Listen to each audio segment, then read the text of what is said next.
আসসালামু আলাইকুম। প্রতি বছর এই সিজনে এই ভর্তাটা একবার হলেও কিন্তু আমাকে খেতেই হবে।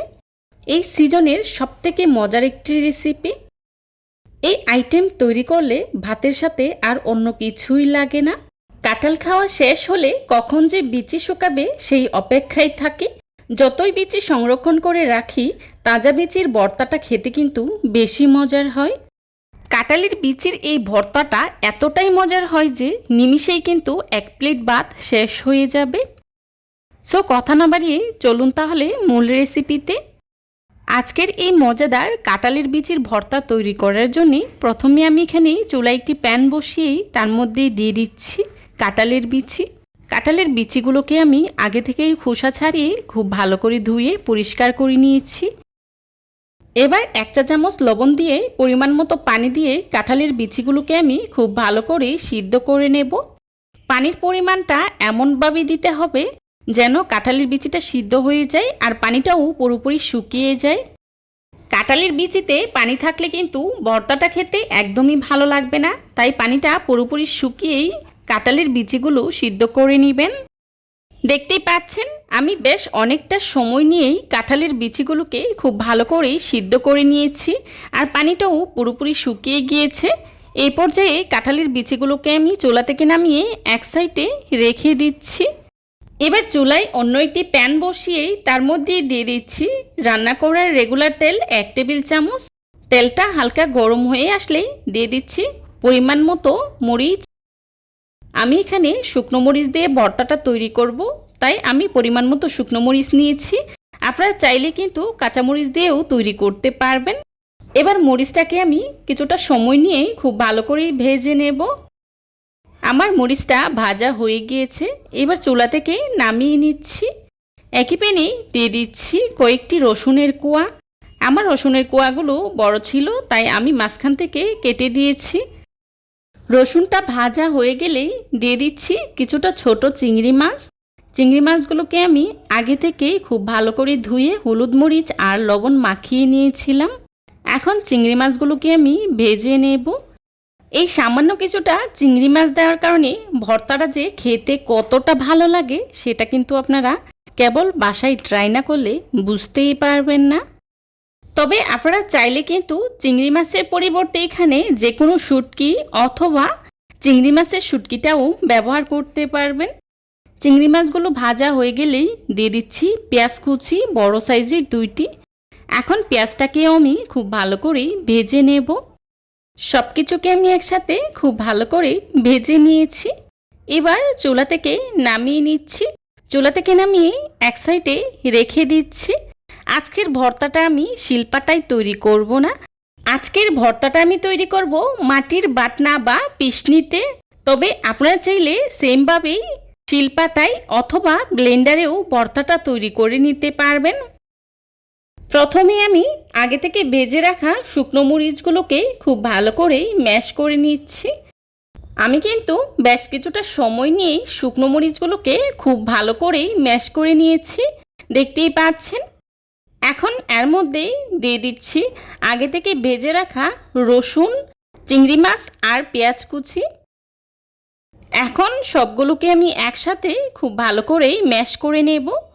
চিংড়ি মাছ আর রসুনটাকে আমি খুব ভালো করেই ম্যাশ করে নেব। আর পেঁয়াজটাকে আমি কিন্তু খুব বেশি ম্যাশ করব না, আধ ভাঙা করেই রাখবো। কাঁঠালের বিচির এই ভর্তাটা মাটির বাটনায় তৈরি করলে খুব একটা সময় লাগে না, অল্প সময়েই ভর্তাটা তৈরি করে নেওয়া যায়। আর ভর্তাটা খেতেও কিন্তু খুবই মজার হয়। সব কিছু ম্যাশ করে নেওয়া হয়ে গেলেই এ পর্যায়েই দিয়ে দিচ্ছি আগে থেকে সিদ্ধ করে রাখা কাঁঠালের বিচি।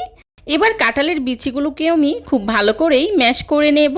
দেখতেই পাচ্ছেন আমি কিভাবে কাঁঠালের বিচিগুলোকে ম্যাশ করে নিচ্ছি। কাঁঠালের বিচিগুলো যেহেতু খুব ভালো করে সিদ্ধ করে নেওয়া হয়েছে, তাই এভাবে পিষনি দিয়েই পিষলেই কিন্তু কাঁঠালের বিচিটা খুব সহজেই একদম ম্যাশ হয়ে যাবে, দেখতেই পাচ্ছেন। তবে আমি কাঁঠালের বিচিটাকে কিছুটা গোটা গোটা রাখবো, এতে করে ভর্তাটা যখন খাওয়ার সময় এক একটা বাইটে পড়বে তখন কিন্তু খেতে খুবই ভালো লাগবে। সেমভাবে আমি সবগুলো কাঁঠালের বিচি ম্যাশ করে নিয়েছি।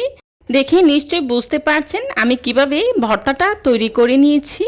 এভাবে যদি আপনারা আমার রেসিপিটা ফলো করে কাঁঠালের বিচির এই ভর্তাটা তৈরি করেন তাহলে বিশ্বাস করেন খেতে একদমই অসম্ভব মজার হয়। কাঁঠালের বিচির এই ভর্তাটা আপনারা খেয়েছেন কি না আমি জানি না, তবে যদি না খেয়ে থাকেন অনুরোধ থাকবে একবার হলেও এভাবে ভর্তাটা তৈরি করে খাবেন, তাহলে বুঝতে পারবেন ভর্তাটা খেতে কতটা স্বাদের হয়।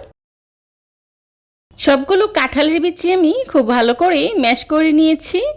এবার হাতের সাহায্যে ভর্তাটাকে আমি খুব ভালো করে মাখিয়ে নেব। আসলে ভর্তার স্বাদ হচ্ছে হাতে মাখানো। আপনার হাতে মাখানোটা যদি খুব ভালো করে হয় তাহলে দেখবেন ভর্তাটা খেতে খুবই মজার হয়। এই পর্যায়ে আমি দিয়ে দিচ্ছি কিছুটা কাঁচা পেঁয়াজ। কাঁচা পেঁয়াজটা দিলে ভর্তাটা যখন আপনি খাবেন তখন এক একটা বাইটে যখন পেঁয়াজটা পড়বে তখন ভর্তাটা খেতে অনেক বেশি ভালো লাগবে। আর দিয়ে দিচ্ছি সামান্য কিছুটা ধনিয়া পাতা কুচি। ধনিয়া পাতা কুচিটা অবশ্যই দেওয়ার চেষ্টা করবেন, এতে করে ধনিয়া পাতার খুব সুন্দর একটা ফ্লেভার পাওয়া যায়। সবশেষে দিয়ে দিচ্ছি 1 টেবিল চামচ সরিষার তেল। এখন খুব ভালো করে মাখিয়ে নেব। মাখানো হয়ে গেলে একটি সার্ভিং ডিশে সার্ভ করে নিচ্ছি। চেষ্টা করেছি খুবই সহজভাবে আজকের এই ভর্তার রেসিপিটা আপনাদের সাথে শেয়ার করার জন্যে। আশা করছি আমার আজকের এই রেসিপিটি আপনাদের কাছে খুবই ভালো লাগবে। যদি ভালো লেগে থাকে তাহলে অবশ্যই লাইক কমেন্ট শেয়ার করতে বলবেন না। আপনাদের একটি লাইক এবং একটি কমেন্টস আমাদেরকে নতুন নতুন কন্টেন্ট তৈরি করতে অনেক উৎসাহিত করে। ভর্তাটাকে আমি একটি সার্ভিং ডিশে সার্ভ করে নিয়েছি। দেখতেই পাচ্ছেন ভর্তাটা দেখতে কতটা লোভনীয় হয়েছে, আর খেতেও কিন্তু ভীষণ মজার হয়েছিল। আমার আজকের এই রেসিপিটি ফলো করে একবার হলেও বাসায় ট্রাই করবেন। আশা করছি নিরাশ হবেন না। যারা এতক্ষণ ধৈর্য সহকারে আমার ভিডিওটি দেখেছেন তাদেরকে জানাই অসংখ্য ধন্যবাদ। এই ধরনের সব ঘরোয়া এবং মজার মজার রেসিপি পেতে আমার চ্যানেলটি ভিজিট করে আসবেন প্লিজ।